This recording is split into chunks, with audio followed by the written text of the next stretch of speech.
நம சிவாய என்று சொன்னால் நம்முடைய உள்ளத்தில் இருக்கக்கூடியவன் சிவபெருமான். சிவம் என்ற சொல்லுக்கு மங்களம் என்கின்ற பொருள் இருக்கிறது. சிவம் செம்மையானது, மிகவும் செம்மாந்து இருப்பது. இறைவனை பார்த்து வணங்குவது எவ்வளவு முக்கியமோ அதே போல வாழ்த்துவதும் மிக மிக முக்கியமாகும். இறைவனை மனதிற்குள் வைத்து பூஜிக்கிறோம் அல்லவா? அப்படி பூஜிக்கும் பொழுது நாம் இறைவனை வாழ்த்தும் உரிமையை பெற்று விடுகிறோம். நாதன் என்று சொன்னால் இறைவனை தலைவன் என்று குறிப்பிடுவதாகவும் பொருள் கொள்ளலாம். ஆனால் நாதன் என்கின்ற இந்த பதத்திற்கு என்ன பொருள் என்றால், இறைவனை நாத வடிவமாக தரிசிக்கிறார் மாணிக்கவாசக சுவாமிகள்.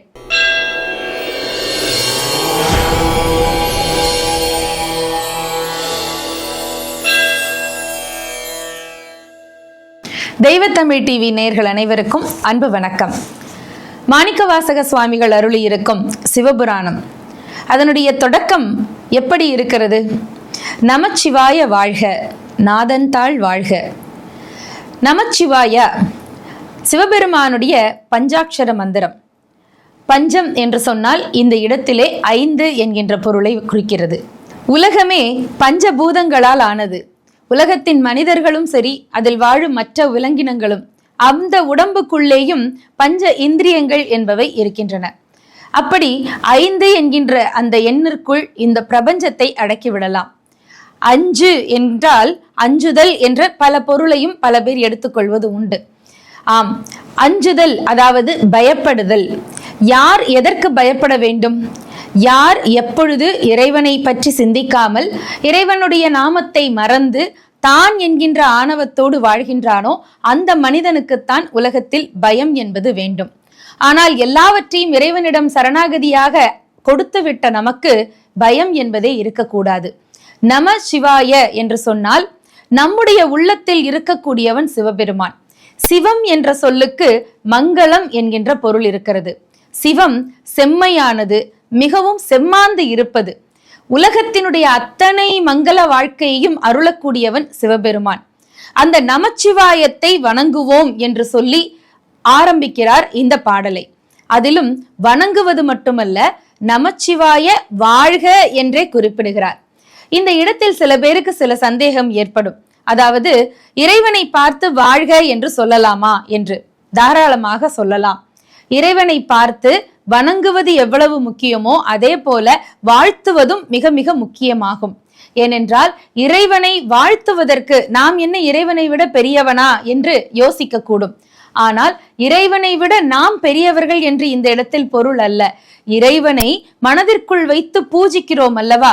அப்படி பூஜிக்கும் பொழுது நாம் இறைவனை வாழ்த்தும் உரிமையை பெற்று விடுகிறோம். அவன் நன்றாக வாழ வேண்டும். ஏன்? இந்த உலகம் நன்றாக வாழ்வதற்காக. நமச்சிவாய அல்லது சிவாய நம, இந்த 2 சொற்களும் மாறி மாறி சொல்லப்படும். நமச்சிவாய என்கின்ற சொல் உலகில் உள்ள இல்லறத்தார்களால் உச்சரிக்கப்படக்கூடிய மந்திரமாகும். சிவாய நம என்பது இல்லறத்தை விட்டு இறைவனுடைய பாதையிலே துறைவரத்தை நோக்கி செல்லுகிறார்கள் அல்லவா, அந்த மகான்கள் சொல்லக்கூடிய சொல்லாக மந்திரமாக இருக்கிறது. அப்படி பார்த்தால் நமச்சிவாய வாழ்க, நம்முடைய உள்ளத்தில் இருக்கக்கூடிய அந்த சிவபெருமான் வாழ்க.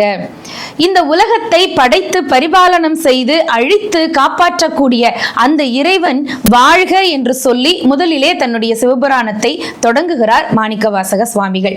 அடுத்ததாக நாதன் தாள் வாழ்க. நாதன் என்று சொன்னால் இறைவனை தலைவன் என்று குறிப்பிடுவதாகவும் பொருள் கொள்ளலாம். ஆனால் நாதன் என்கின்ற இந்த பதத்திற்கு என்ன பொருள் என்றால், இறைவனை நாத வடிவமாக தரிசிக்கிறார் மாணிக்கவாசக சுவாமிகள். இறைவனை நாம் ஒளி வடிவமாகவும் தரிசிக்கலாம், ஒலி வடிவமாகவும் உணரலாம். அது என்ன? ஒளி வடிவமாக என்று சொன்னால் இறைவனுடைய அந்த ரூப சௌந்தரியத்தை கோடி சூரிய பிரகாசத்திற்கு ஒப்புமைப்படுத்தி இறைவனுடைய அருள் பெற்ற அடியவர்கள் பாடி நாம் கேள்விப்பட்டிருக்கிறோம்.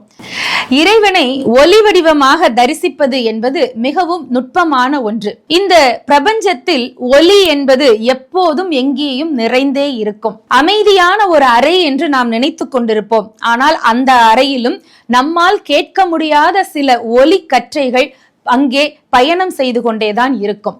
நம்முடைய செவிகளுக்கு எந்த அளவிற்கான ஒலிக்கற்றைகளை கேட்கும் திறன் இருக்கிறதோ அவை மட்டும்தான் நம்முடைய செவிகளிலே வந்து விழும். ஆனால் இன்றைக்கும் இந்த உலகத்திலே மிக மிக சூக்ஷ்மமாக நமக்கு புலப்படாத, நமக்கு கேட்க முடியாத அளவிற்கான ஒலி அலைகள் எங்கும் பரவி விரிந்து கொண்டுதான் இருக்கின்றன.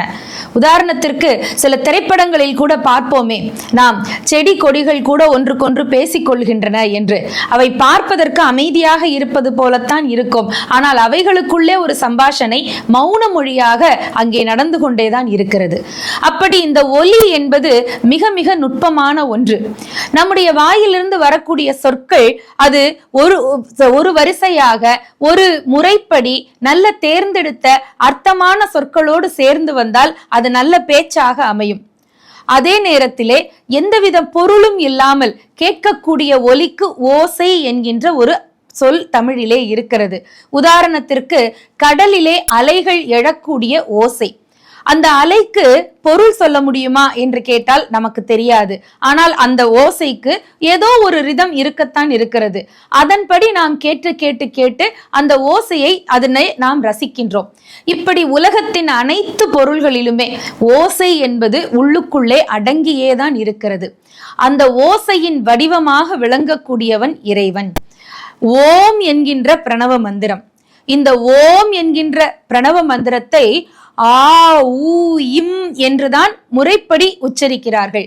அகரம், உகரம், மகரம் என்று அதற்குள்ளே 3 விதமான பொருள்கள் பொதிந்திருக்கின்றன. அது என்ன? அகரம் என்றால் உலகத்திலே படைப்பது, உகரம் என்றால் உலகத்தை காப்பாற்றுவது, மகரம் என்றால் உலகத்தை அழிப்பது.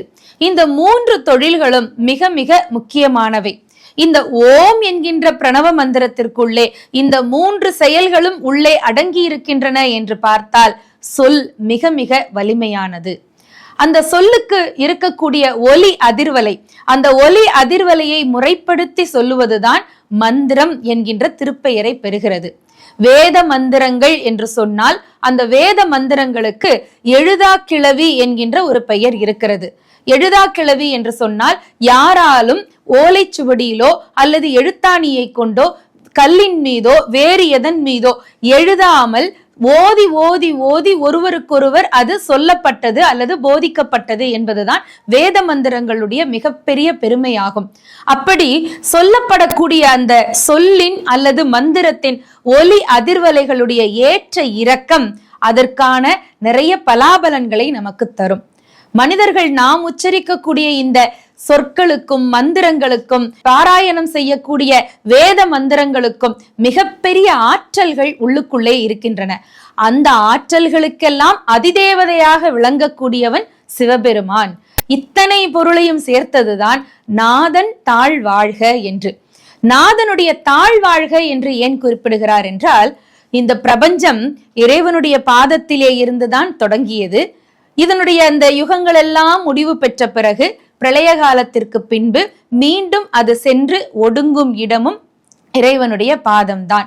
அதனால் இந்த ஓம் என்கின்ற பிரணவ மந்திரம் உள்பட எல்லா விதமான ஒலிகளுக்கும் நாதனாக இருக்கக்கூடிய எல்லாம் வல்ல சிவபெருமானை நாதன் என்கின்ற ஒப்பற்ற ஒரு உயர் தனி நாமத்தை சொல்லி வழிபாட்டை தொடங்குகிறார் மாணிக்கவாசக சுவாமிகள். அதனால்தான் நமச்சிவாய வாழ்க, நாதன் தாழ் வாழ்க என்று இந்த 2 அடிகளையும் சொல்லி நமக்கு சிவபுராணத்தை தொடங்கி தருகிறார் மாணிக்கவாசக சுவாமிகள். மேலும் இன்னும் சிவபுராணத்தை பற்றிய இனிய செய்திகளை தொடர்ந்து சிந்திப்போம் நம்முடைய தெய்வ தமிழ் டிவியிலே.